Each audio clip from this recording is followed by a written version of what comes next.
Hello दोस्तों, मेरे YouTube channel अंधकार से प्रकाश की ओर में आपका हार्दिक स्वागत है, अभिनंदन है। दोस्तों, मैं आज आपके सामने पौराणिक कहानी लेकर के प्रस्तुत हुई हूँ। ये कहानी है लंकापति रावण के बारे में।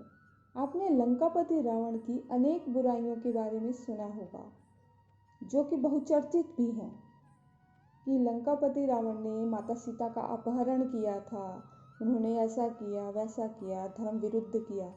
लेकिन आज हम इनके अवगुणों की नहीं, गुणों की चर्चा करने के लिए आए हैं। हम इनके गुणों की व्याख्या करेंगे कि ऐसे कौन से गुण लंकापति रावण में विद्यमान थे। तो चलिए देर न करते हुए इस कहानी की शुरुआत करते हैं। रावण में पहला जो गुण था, पहली जो अच्छाई थी, वो थी महापंडित होना। रावण एक महापंडित भी था। जब राम वानरों की सेना लेकर समुद्र तट पर पहुंचे, तब राम रामेश्वर के पास गए। समुद्र के पास बैठ करके वहां उन्होंने विजय यज्ञ की तैयारी की। उसकी पूर्ण आहुति के लिए देवताओं के गुरु बृहस्पति को बुलावा भेजा गया, मगर उन्होंने आने में अपनी असमर्थता व्यक्त की। अब सोच विचार होने लगा कि किस पंडित को बुलाया जाए ताकि विजय यज्ञ पूर्ण हो सके। तब प्रभु राम ने सुग्रीव से कहा कि तुम लंकापति रावण के पास जाओ। सभी आश्चर्यचकित रह गए कि ये क्या, भगवान राम ने लंकापति रावण का नाम क्यों लिया। रावण यज्ञ पूर्ण करने के लिए आने के लिए तैयार भी हो गया और कहा कि तुम तैयारी करो, मैं समय पर आ जाऊंगा। रावण पुष्पक विमान में माता सीता को लेकर आया और सीता को राम के पास बैठने को कहा। फिर रावण ने यज्ञ पूर्ण किया और राम को विजय का आशीर्वाद दिया। फिर रावण सीता को लेकर लंका चले गए।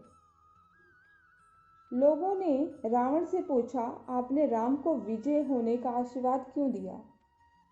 तब रावण ने कहा, महापंडित रावण ने यह आशीर्वाद दिया है, राजा रावण ने नहीं। दूसरी अच्छाई थी कि रावण एक शिव भक्त भी था। एक बार रावण जब अपने पुष्पक विमान से यात्रा कर रहा था, तो रास्ते में एक वन क्षेत्र से गुजर रहा था।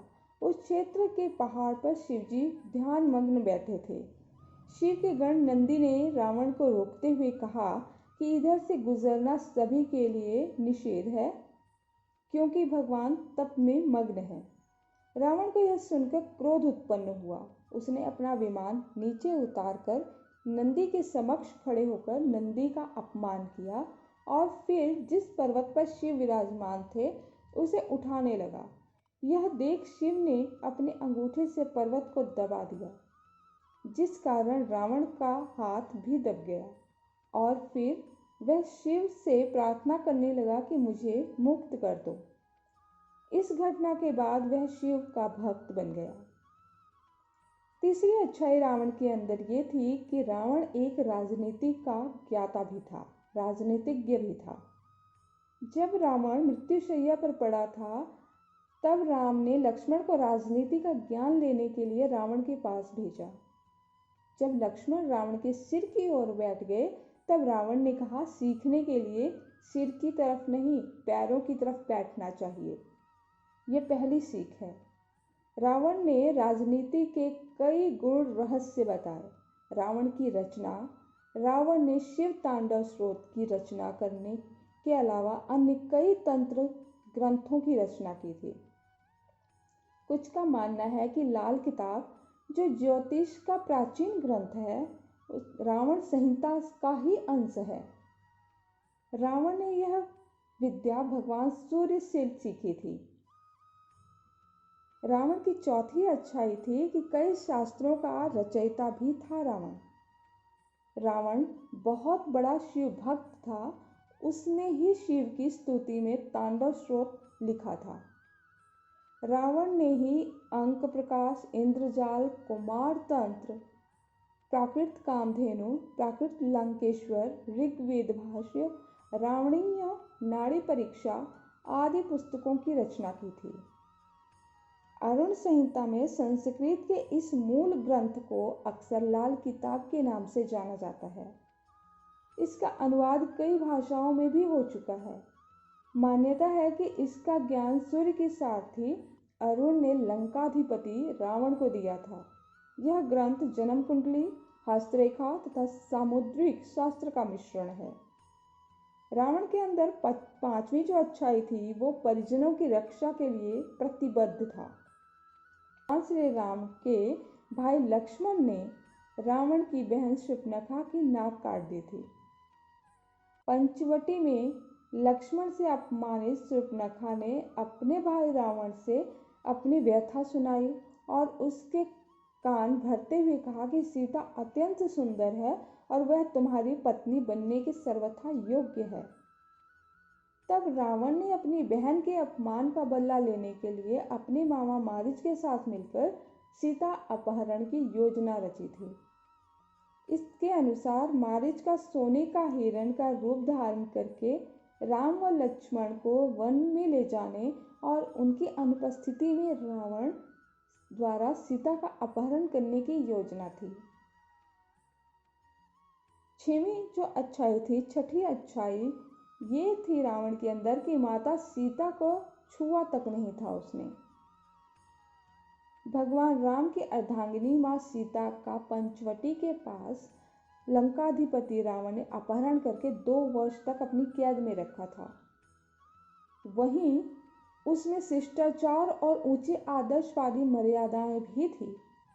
राम के वियोग में दुखी सीता से रावण ने कहा कि हे सीते, यदि तुम मेरे प्रति काम भाव नहीं रखती थी तो मैं तुम्हें स्पर्श नहीं कर सकता।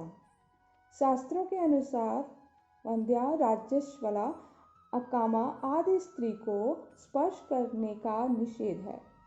अतः अपने प्रति अकामा सीता को स्पर्श न करके रावण शास्त्रोचित मर्यादा का ही आचरण करता है। रावण के अंदर 7वीं अच्छाई ये थी कि वह एक अच्छा शासक भी था। रावण ने असंगठित राक्षस समाज को एकत्रित कर उनके कल्याण के लिए कई कार्य किए। रावण के शासन काल में जनता सुखी और समृद्ध थी। सभी नियमों से चलते थे और किसी में भी किसी भी प्रकार का अपराध करने की हिम्मत नहीं होती थी। रावण ने सुंबा और बाली द्वीप को जीतकर अपने शासन का विस्तार करते हुए अंगद्वीप, मूलद्वीप, वराहद्वीप, शंखद्वीप, कुशद्वीप, यवद्वीप और आधाल्य पर विजय प्राप्त की थी। इसके बाद रावण ने लंका को अपना लक्ष्य बनाया था। लंका उस वक्त कुबेर की थी, जिससे कि रावण ने लंका छीन ली थी और कुबेर का जो पुष्पक विमान था वो भी रावण ने उससे छीन लिया था। कुबेर जो थे वो रावण के चचेरे भाई थे, लेकिन पिता एक ही थे, माताएं 2 थी।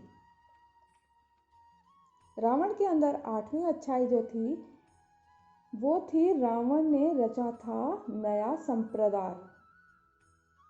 रावण शिव का परम भक्त, यम और सूर्य तक को अपना प्रताप झेलने के लिए विवश कर देने वाला प्रकांड विद्वान था। सभी जातियों को समान मानते हुए भेदभाव रहित समाज की स्थापना करने वाला था।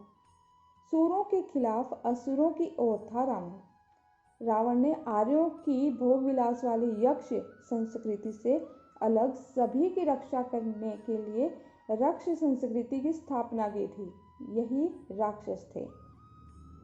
9वीं अच्छाई जो रावण के अंदर थी वो ये थी कि लक्ष्मण को बचाया था रावण ने। अब वो कैसे?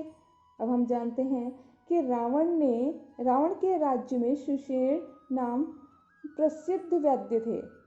जब लक्ष्मण सहित कई वानर मूर्छित हो गए थे तब जामवंत जी ने सलाह दी थी कि अब इन्हें सुषेण ही बचा सकते हैं। रावण की आज्ञा के बगैर उसके राज्य का कोई भी व्यक्ति कोई कार्य नहीं कर सकता था। माना जाता है कि रावण की मौन स्वीकृति के बाद ही सुषेण ने लक्ष्मण को देखा था और हनुमान जी से संजीवनी बूटी लाने के लिए कहा था। अब हम चर्चा करते हैं रावण की 10वीं अच्छाई के बारे में, जो कि प्रकांड वैज्ञानिक भी था।